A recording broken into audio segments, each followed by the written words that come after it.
Teema on mis tahes nurga siinus, kosinus ja tangens. Me juba kordasime, mis tähendab siinus, kosinus ja tangens, kui meil on täisnurkne kolmnurk. Nüüd me üldiselt võtame, kust saab võtta seda siinust, kosinus ja tangens iga nurga jaoks, mitte ainult täisnurkse kolmnurga suhtes. Olgu meil on antud mingi nurk, no näiteks alfa. No, alghaar ja lõpphaar. Võtame lõpphaaral mingi punkt. Olgu see on punkt A. Selle punkti A X koordinaat on, tähistame X-iga ja siis Y koordinaat Y-iga. Ehk punkti A koordinaatid X ja Y. Kas me võime teiega arvutada kaugus A-st nullini? Tegelikult siin tekkis täisnurkne kolmnurk, selline.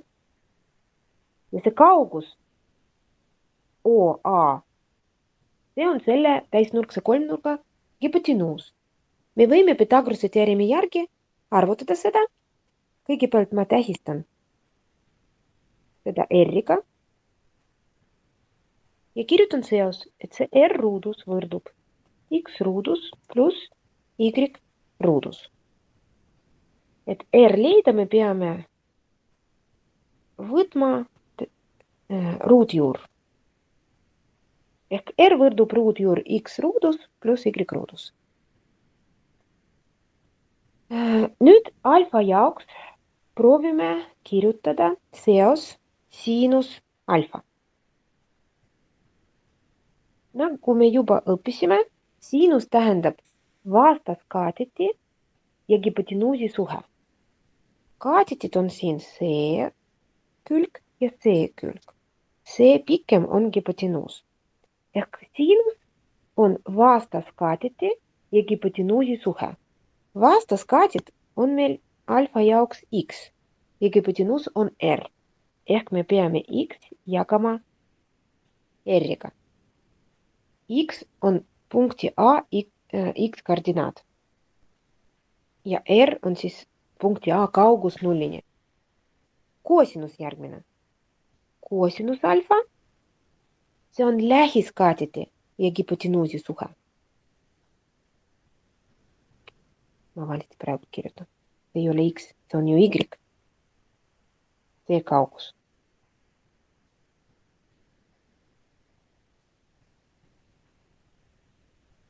Y. Täna on vale päev. Noh, siin on Y. Ja siis siin vastupidi X. See pikkus on ju X.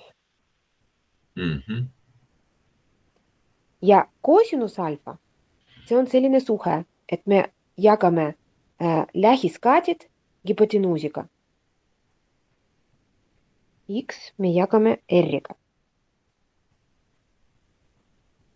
Tangensi jaoks definitsioon oli selline, et me vastaskaatid jagame lähiskaatidega. Ehk me Y jagame X-iga.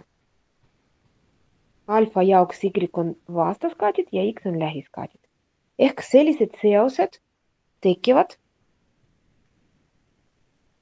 ja niimoodi me võime iga nurga siinus, kosinus ja tangens leida. Proovime seda teha praktikas. Selline ülesanne mul siin antud, et leidke nurga siinus, kosinus ja tangens, kui nurga lõpphaaral on punkt. Ja siin on antud 4 punkti, me iga punkti jaoks leiame seda. Punkt K. Kõigepealt 5 on X ja Y on 8. Kõigepealt leiame R-i. R võrdub ruudjuur 5 ruudus pluss 8 ruudus. Kas sa mäletad, kuidas seda vaja arvutada? Mis järjekorras? Kas kõigepealt ei pidanud ruuti juurt võtma ja siis hakkame edasi või? Kõigepealt me võtame ruudud. Me arvutame 5 ruudus, me arvutame 8 ruudus, pärast me liidame ja siis viimasena me võtame ruutjuur. No, siis on 25 pluss 80, 72. 64. 64 jah, läks asja. Liidame nüüd kokku 89 ja ligikaudu ruutjuur sellest on 9, on sul kalkulaator kuskil lähedal? Jaa.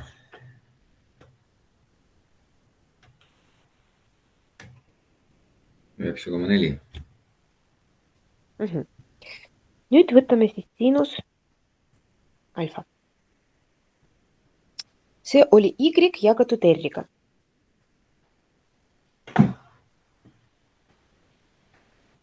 Kaheksa jagatud 9,4-ga. Ja kui me seda arvutame, ligikaudu tuleb 0, ja peale koma me võtame 4 numbri.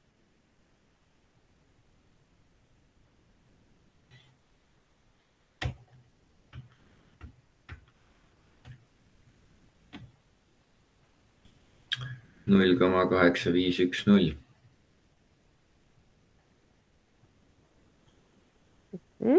Samamoodi nüüd kosinus.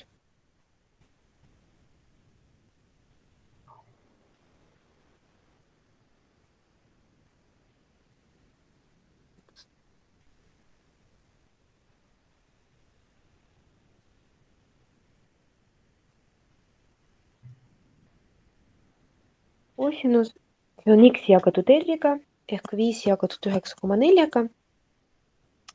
0,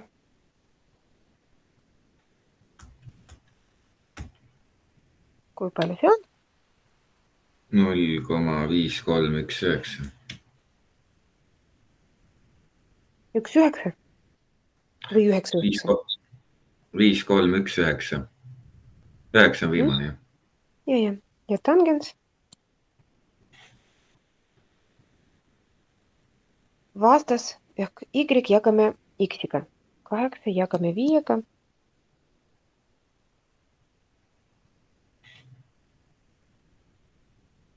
1,6. Niimoodi. Samamoodi teeme iga punkti jaoks, mis siin on antud.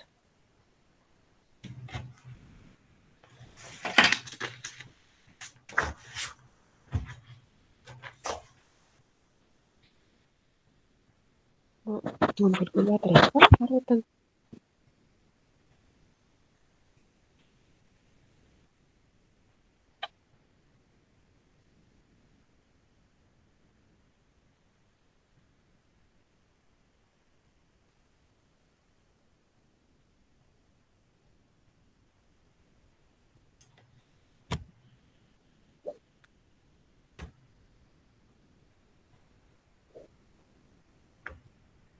Siin on 5 ja peab olema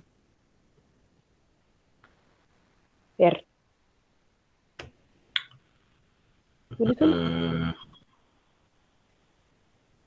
Miinus 3 ruudus on 9. 4 ruudus on 16. Kokku 25 ja ruutjuur 25 on 5. Sinus alfa.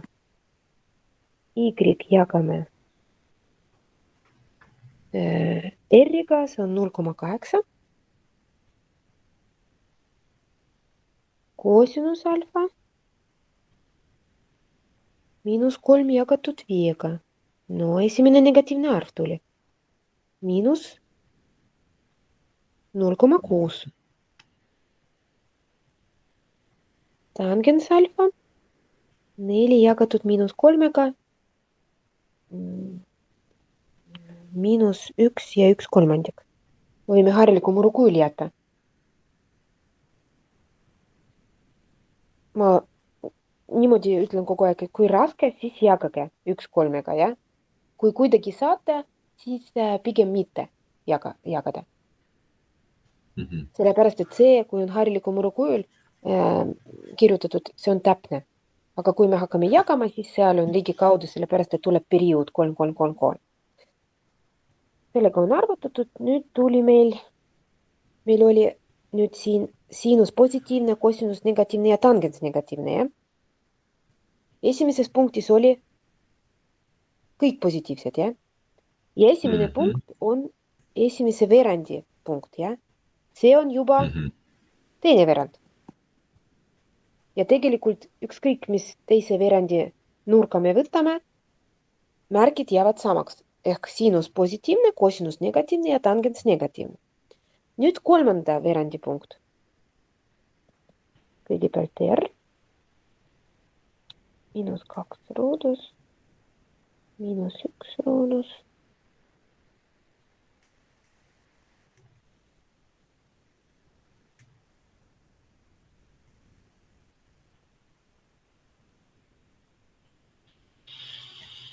Siin on ka valik. Oi, mitte 2, 4.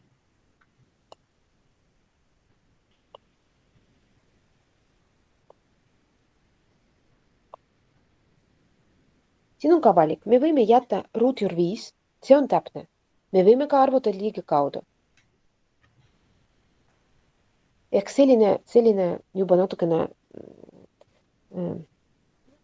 raske matemaatika ja kui me jätame ruutjuur 5 ja kui midagi pärast arvutada vaja, siis me ei karda seda juuremärki seal ette. Aga samas me võime siin liigi kaudu kirjutada, et see on 2,23. ja peale seda. Komad. Liigi kaudu panen. Kirjutame sinus alfa.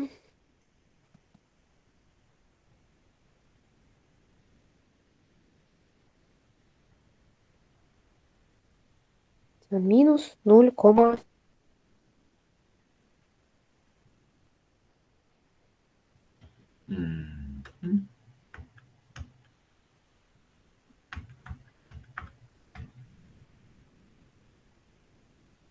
4, 4, 8, 4, jah?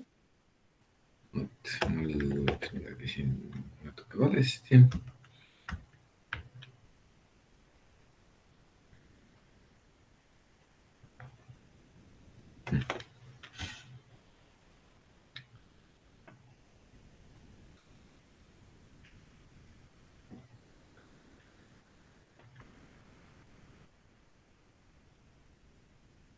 Tuli ikka lõpuks.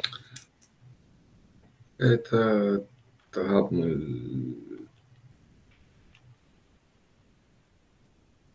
ta on mul 1,3 midagi. Sellepärast, et sa lahutad. Ei ole? Ei, ma teen -1 jagada 2,23-ga. Aga tal kindlasti peab olema 0. Kindlasti peab olema 0. Jaa, kindlasti peab 0 olema. Ma arvan, et mul kalkulaator on võib-olla. Ei, see on vaja. No ma kahjuks ei saa vaadata, mis sul sa siin sisestad. Samas sa võid ju proovida miinus mitte panna. Kui sa tead, et see miinus ikka vastuse ette jääb, kuna ta on üksi. Miinused kaovad ära, kui nad on paarilised, jah? 0,448. Jah. Ehk kui miinus mõnikord sa tead, et see jääb, sa võid kalkulaatoris mitte sisestada seda. Siis ei sega. Aga samas kalkulaatorit vaja nagu väga hästi kasutada, see on ju lubatud eksamil ja üldse, nagu me ei saa ilma. Ja, ta andis mulle millegipärast selle eelmise vastuse sellega kaasa, sellepärast ta ei lasknud ära kustutada. No võib-olla siis ta kuidagi loogiliselt seal teistmoodi oli pandud, et ta saab aru ju ainult loogikat ju. Võib-olla. Aga ütlen kohe, et kui me sinus kosinus arvutame, seal ei saa olla 1 või 2, seal on alati 0. See on suurus, mis on väiksem kui 1. Sellepärast, et vaata, me jagame kaatid hipotenuusiga. Hipotenuus on alati suurem.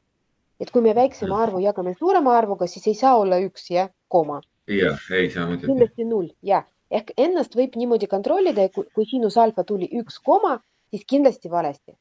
Peab olema 0 koma. Siin on 0 miinus 0,8 9 6 9. 86 me juba ümardame 9 näiteks. Jah, võib nii ka teha. Ja tangens alfa miinus 1 jagatud miinus 2 on ilus 1 kahendik või 0,5.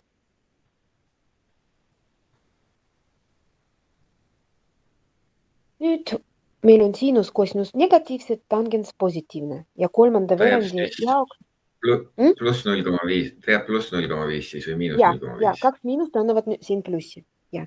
Teeme kiiresti viimane. R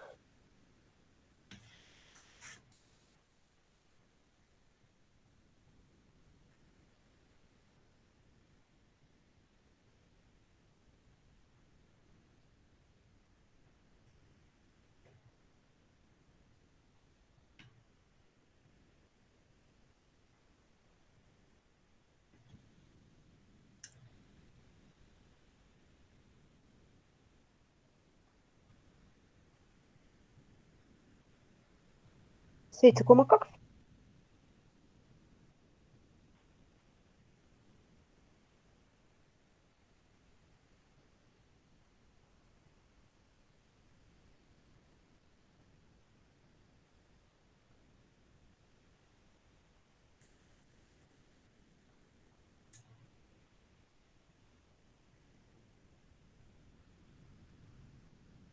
Miinus tuli negatiivne.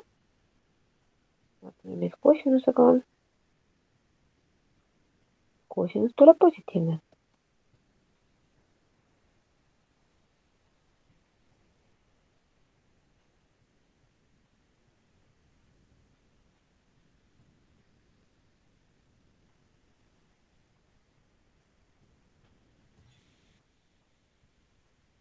Selline 0,5555.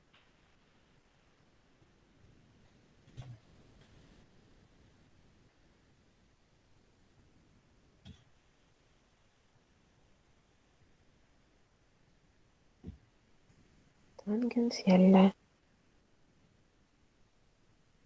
negatiivne 1,5.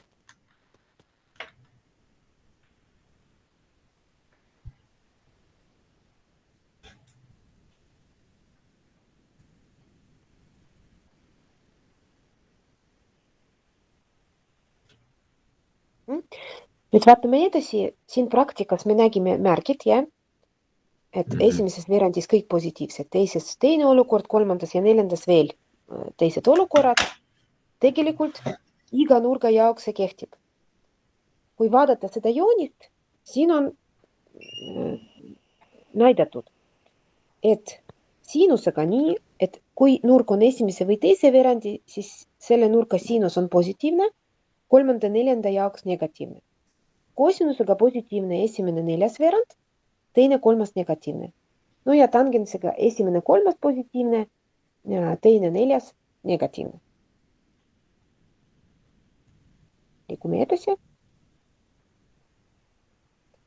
Ja märkidega on niimoodi, et kui meil on negatiivne nurk ja selle nurga siinus vaja leida, siis see miinus läheb ette.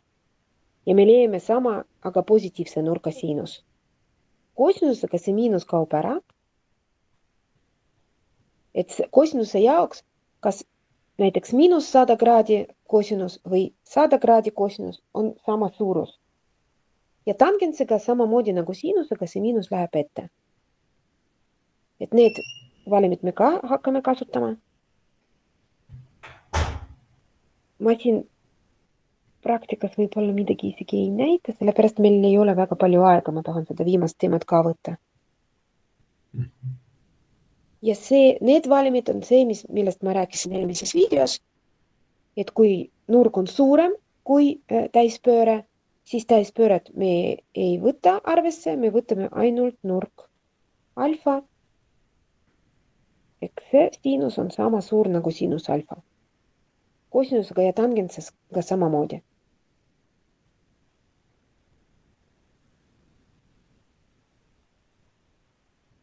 Ma ei tea, kas siin on vaja mingi näidis tuua ka. Ma arvan, praegu ei ole vaja, et ma saan seda videot vaadata ja ma saan aru, et ringi ei pane kirja, aga lihtsalt paneme korrutisena sinna taha tehtesse. Nagu siin Ja, on kirjas, ja, et ka ja, on siis mitu ringi. ja. Ka näitab mitu ringi, jah.